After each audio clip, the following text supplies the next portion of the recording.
welcome to another episode of Cybersecurity Awareness TV. I'm your host, Mac Jackson Jr., recorded today, May 21st, 2022. And we have a great guest with us today. We have always talked about on our show what we could do to protect ourselves from cyber crimes and cyber threats.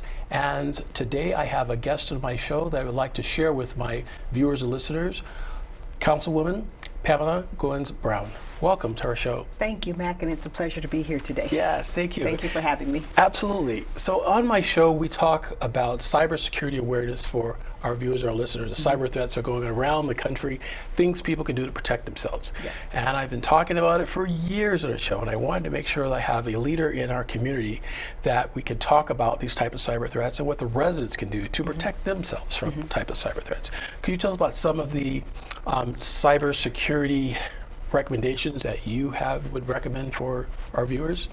Well, we have an awesome IT department that works with the city of North Las Vegas that helps to protect us as a government agency.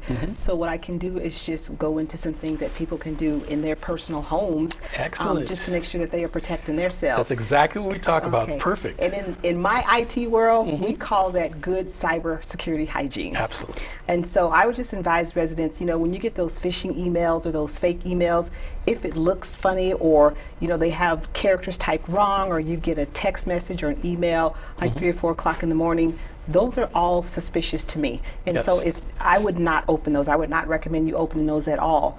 And then they have something that's called smishing or text messages. Absolutely. If you're not sure who it's from, don't open it. Just delete it. There's no harm in deleting something, because if it's genuine and it's actual, you'll know. If you don't feel comfortable about it, or you have that second where you're like, I'm wondering who that is, then that's your red flag to tell you not to open it. It's really interesting about that too, those messages. My mother would get phone calls from companies pretending to be Amazon, right?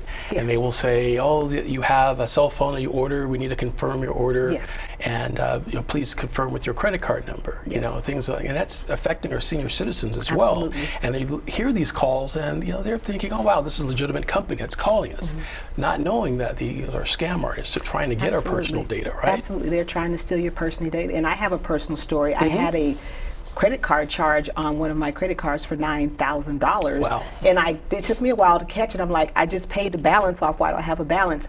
And looked back through the charges that were on there. First of all, they were from another country, and then they had one letter spelled wrong in my name and one letter wrong in my address. So that was an immediate red flag for me. So I contacted the credit card company, and after they did research, of course they had to refund that back to my credit card, but they were like, someone just stole all your information. So they took care of it, changed the card number, sent me a new card and everything like that. So glad. You have to be very vigilant, and you have to look at your statements, because a lot of times we get our statements online and we just look at the balance and we click, click, click. True. So you have to take the time to go through those statements to make sure that the charges on there are actually legitimate. And then also, you just mentioned about those social engineering phone calls. Yes. If you know you didn't order something, or I don't have a new cell phone from Amazon or from whoever, then sometimes just be kind on the phone and say, thank you, I'm not interested, or I'm not going to do this, or simply just hang up, because they cannot force you to stay on the phone. Absolutely. And then, we all have a zillion passwords. And with your passwords, I would just suggest that you make them 10 characters or longer.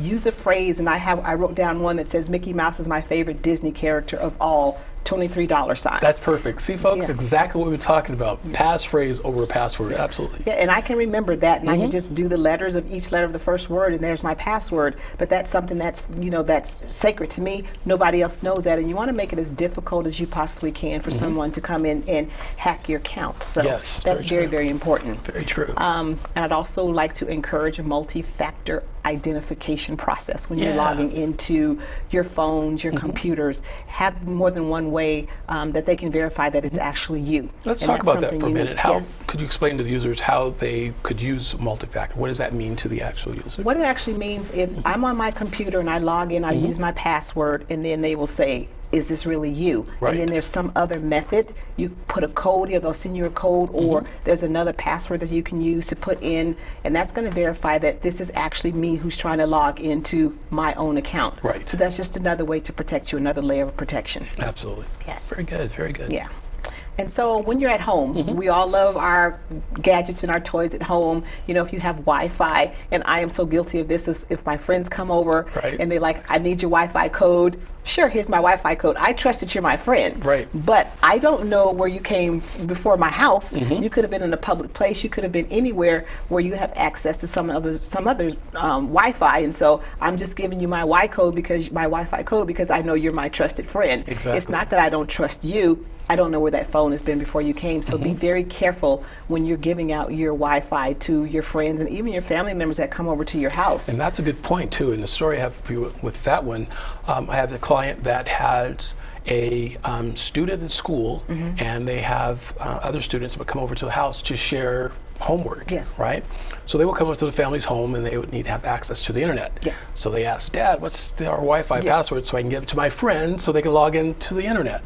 Well, what they did is they did that, and one day they were gone on vacation, but the other child needed to have access to the internet. Well, his house, he couldn't utilize it, the network was down. So he takes his bike over to his friend's house and he's outside on the sidewalk, and he's able to log in and have internet access. So I was telling them the best way to protect themselves is within the router, is to do a thing called two-band. It's a two-band authorization, right? So you have one for guest, and you have your main password. So you have one for the guest password. When friends, family come over, they want to have access to your Wi-Fi, you can give them the guest login, but the main one you don't share. And that'll be a way to protect you, because right now, lots of businesses as well as homes are having devices in their home, right? IoT, Internet of Things. Their security systems, their assistant, their Alexa systems set up in their home. And all that's connected to the internet and share that same password access to the internet. So they need to have that separated by having a different password to get into it. So that's what I advise my clients do. Now, may I ask you a question? Please. So with the Google Home or the Alexa devices, are they actually listening to your conversations? That is very interesting. There's a lot of research going on about that, if they actually listen or not. And there is a couple of legal cases going on with Amazon and Alexa. Matter of fact, a couple of attorney generals, I believe it's Arkansas and Pennsylvania or somewhere in the Northeast, they actually have subpoenaed Amazon and asked them about Alexa because there was a murder and the device was in the room and they wanted to know, did the device listen? So now the companies have that question asked. If they say, yes, it was listening and this is what it said, that will jeopardize marketing, right? Now people think, oh, wow, I'm not buying this device. But if they don't comply, then they're not helping out in an actual murder case. Oh my goodness. So it's interesting. Cybersecurity researchers are looking into that, and of course these companies are trying to decide if they want to give that information out. So the best thing to do is if you're not using it, to turn it off. I have one for my mother. She loves it. She uses it to recite Bible verses. Alexa does that for her. It's really nice for that. But when you're not using it, you can unplug it if you're unsure, because sometimes it does listen, because it has to. It has to listen for its name, just like your child in your home. Right, when you say Alexa and tell it whatever. And I just find it interesting, or I am in my room, or I'm on shopping, or I'm looking at something, or I log onto my laptop, and there's an ad for the same thing that I'm just discussing, or I'm like, so how does this happen? So is there a camera in my house, spying in my own house? So I just wonder about those things. Yeah, even with Facebook, they've said that, our devices, we don't listen on your phone. They're saying that they don't, but it's really kind of ironic that you'll mention something about a wedding or whatever, and next thing you know, you get these ads about weddings or whatever you're talking about. It's kind of interesting. So I would just advise, do everything you possibly can to protect yourself. And as well as another thing to throw in here too is laptops. To make sure that the little cameras that are on your laptops, the webcams, to make sure that they are covered on the actual laptops, and even your tablets too. You have a little camera, little webcams, if you could buy little devices from Amazon that you can use to cover the actual camera, and it can slide open when you want to use it and close it when you don't want to use it. Or the old-fashioned way is take some duct tape and cover it up with duct tape. Because as a programmer and a hacker, I have seen situations where people have had their machines hacked into and those cameras have been turned on. Well, I learned something today. Interesting. That makes good sense. And what is your feeling about the facial recognition on your phones? Facial recognition is absolutely amazing, but it's scary as well. It's very scary. It's in its infancy stages right now that facial recognition is being used. A lot of countries, especially over in China, are using it to survey their citizens and their residents. Here in the States, it's been used several times by law enforcement to look for people in stadiums and would scan across and identify their face and notice that there was a warrant out for that person and be able to find them. It has its good parts and its bad parts right now. Right now, it's more experimental, but a lot of businesses are using it, and some parts of law enforcement are using it. There still needs to be more research on it to see if it's something that we really want to have in our society, because it can be used in a bad way as well. Absolutely, yes. Yeah, for sure, for sure. Wow. Yeah, yeah. That's good information. Absolutely. Thank you for sharing that. Yes. That's for sure. And then just as, I don't know, as far as what we're doing for the city of North Las Vegas and in the city of North Las Vegas, just recently we have approved an agreement between the city and it's called SOCAAS, and my level of technology is very low. Acronyms. But, this acronym is for Security Operations Center as a Service, and these are vendors, also a vendor with multi-factor authentication, and this is just so we can protect the city and its assets. And so our IT department uses a CIS Top 18 framework for cybersecurity. I'm sure you know more about that than I do. Yes, so it's very secure. Yes. So I feel comfortable when I'm in my workspace when I'm logging on, but I know we have probably a very high level of protection because we deal with so many various things and budgets and contracts and those type of things. So we have to be extremely protected at the city. Absolutely, because every hour, every minute, around the world, hackers are trying to break through the wall. If you think of the city data and information within each city municipality surrounded by a brick wall. And on the outside, you have hackers trying to chisel away to get through. Some of them are using a chisel to get through. Others are using an old technique like a water hose, using water. And they may not break through it in the first day, but as water is being poured onto a porous surface, eventually there'll be a crack, right? Yes. And the water will get through. That's from Bruce Lee. Gotcha. Think like water, right? So that's a good one. That's one of the ways how hackers can get through. In other words, they will take as long as they need. It may not be today, it may not be tomorrow, it could be in 6 months or a year. Because they're just kind of sitting back, are they trying to wait for a weak point, or they're looking for vulnerability. They're waiting for vulnerability. And usually that vulnerability comes in the form of not the hardware, but the human factor. Yes. The human factor. Yes. So you could always look for the human factor and a mistake that we as humans, what we make, and then hackers will take advantage of it and try to exploit it.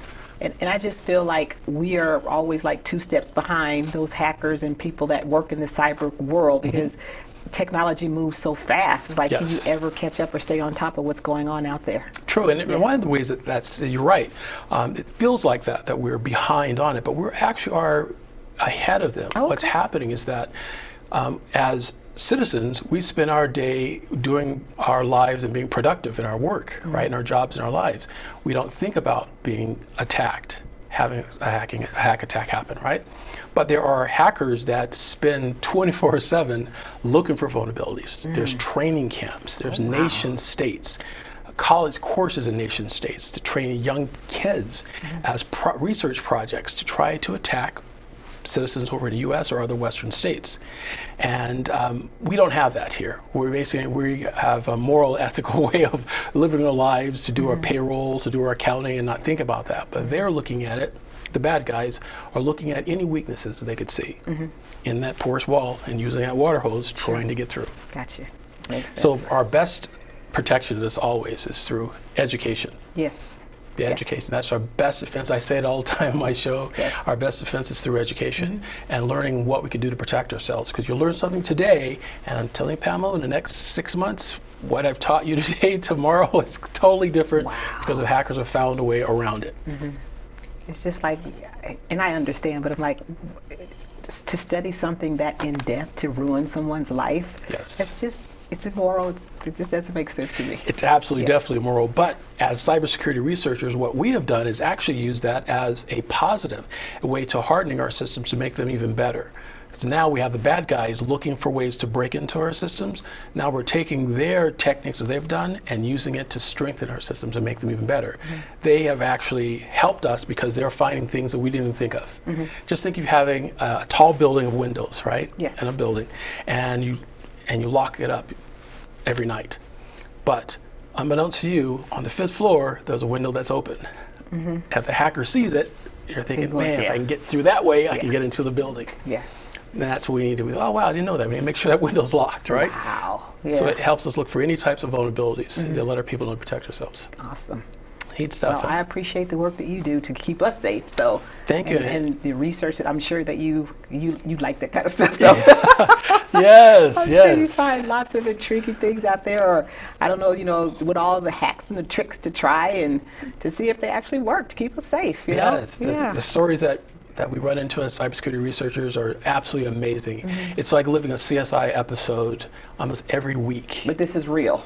This is not real. TV, yes. Right, this is real stuff that's going, what hackers are trying to do, especially what's going on right now, the war that's happening over Ukraine and Russia, the cyber attacks that are happening across our country.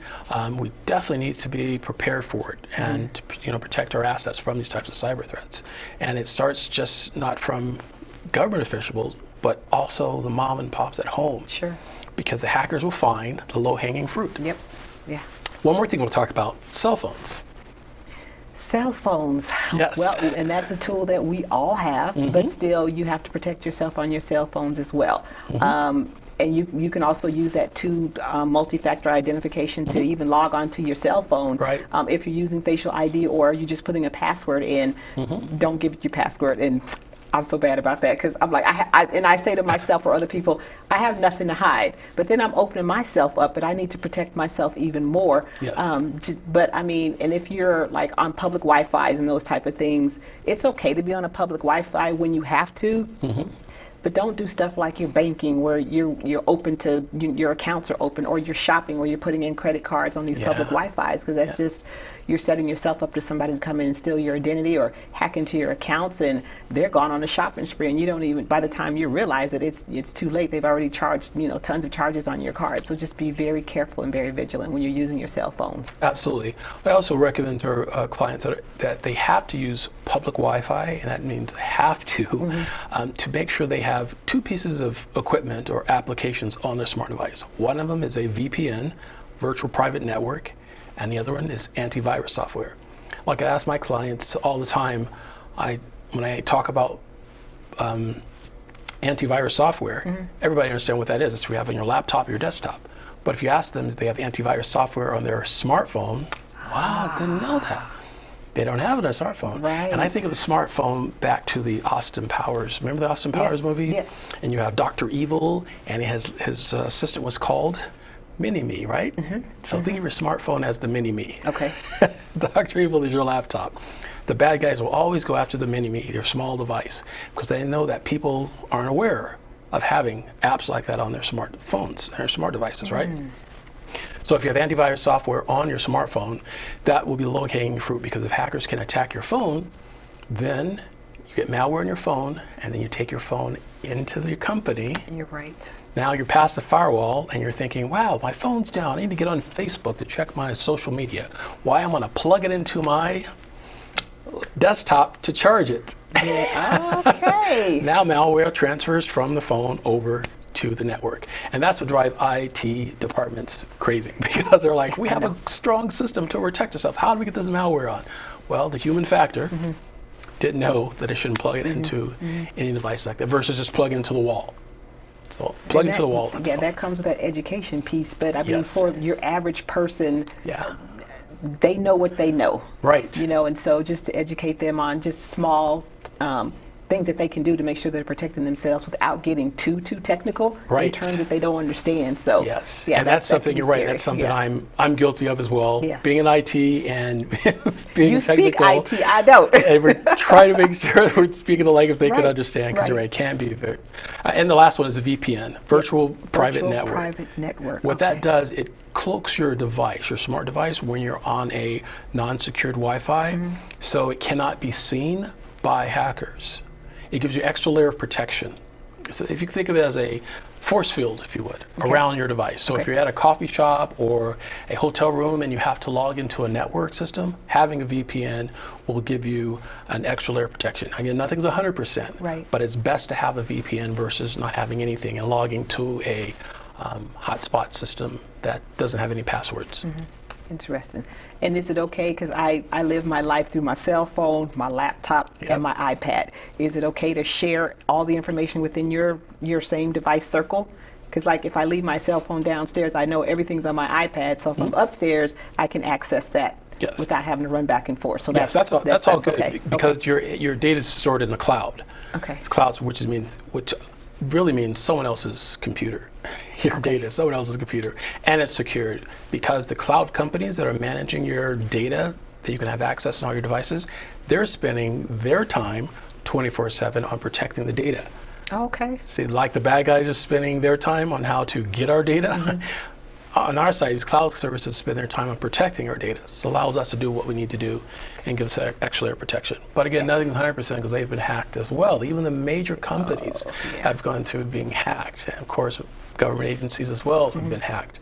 And I have clients that will say, well, why should I be concerned? I'm just a little guy. But maybe you work for a large company. Right. Social engineering will get you there. Yeah. So that's a little protection that way. Okay. Yeah, so that said, let's talk about some other good news in a few minutes we have remaining, and that's about your mayoral campaign.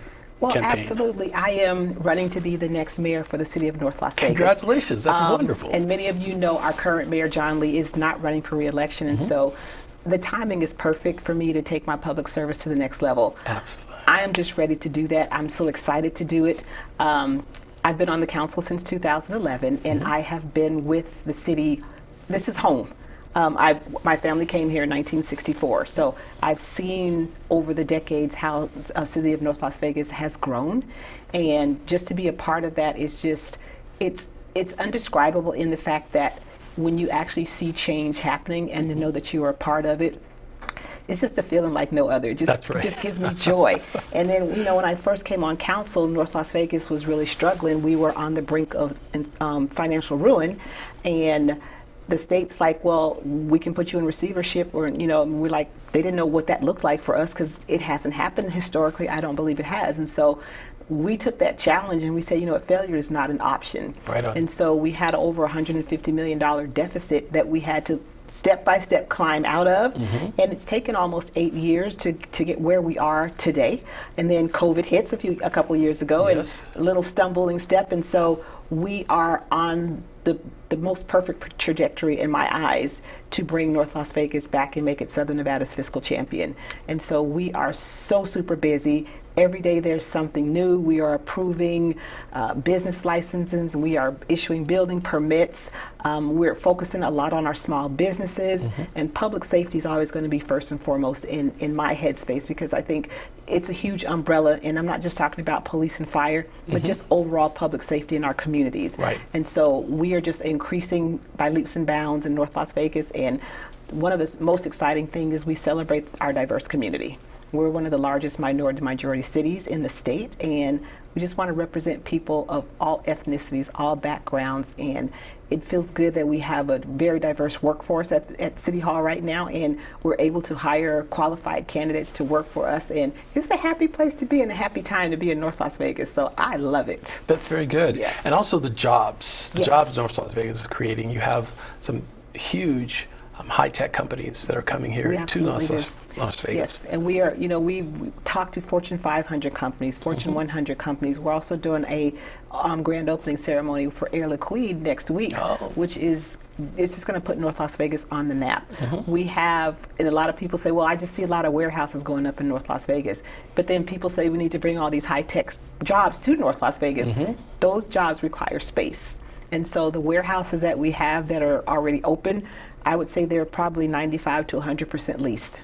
And the ones that are under construction, they'll be in that same boat, because people are knocking on that door saying, what, when are you opening? We need to come in and set up shop. And they require thousands and thousands of square footage to set up their shop and, bring their product here. Neuro is an autonomous car. That the actual car is not going to be built here in North Las Vegas, but we'll be building the parts for the car. That is And so if you call me up and say, Neuro, I want a pizza, we can do that. Put that pizza in that autonomous car, and with a certain radius, it will deliver it right to you. That's amazing, folks. That is talk about high tech. Yes, that is. That is amazing. And I saw that little car, and he just has so much personality. I'm like, you're talking to a computer, but it was just fun just to know that that technology is here and it is actual in real time. So. And again, it's going to create thousands and thousands of jobs. And these jobs are high-paying jobs. They're sustainable jobs, so you're not struggling. You'll be able to take care of your families and provide for your families because you have a good paying job that's only going to change and it's going to diversify our community. Wow. That's absolutely fascinating. I'm just excited. Yes, that is. And I just, to see these things under my leadership, it's just going to be, because we have a great council and our vision, we're looking 20, 30 years down the line. And so we have a great vision, and I just want to see that come to fruition. That is really good. You've done some really great works for the city of North Las Vegas, and definitely continue on your great efforts with it. I definitely appreciate being on our show today. Well, thank you for having me. And I learned so much, and I'm sure that's just the tip of the iceberg, because I'm sure there's so much more. Thank you for sharing the information that I didn't know, and I hope you all out there as well learned something today. Absolutely. Thank you again.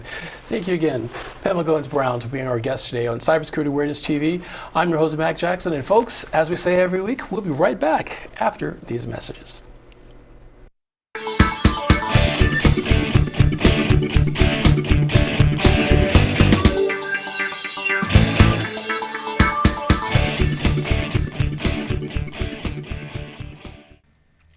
Hello, folks. This is Mac Jackson Jr. from Vanderson Cyber Group. The problem with businesses today is that they are affected by cyber attacks from around the world, but companies are not sure of what to do. Normally, they are reactive instead of proactive. But folks, cyber attacks can affect your bottom line, and it will affect you financially, legally, and your business reputation. Here at Vanderson Cyber Group, we can help you develop a policy by training your employees on what to do if they are involved in a cyber attack and how to mitigate it and fight against it.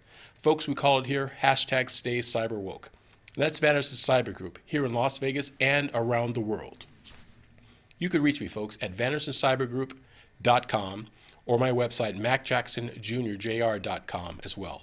Here locally, 702-868-0808. Give us a call today, folks. We must fight back.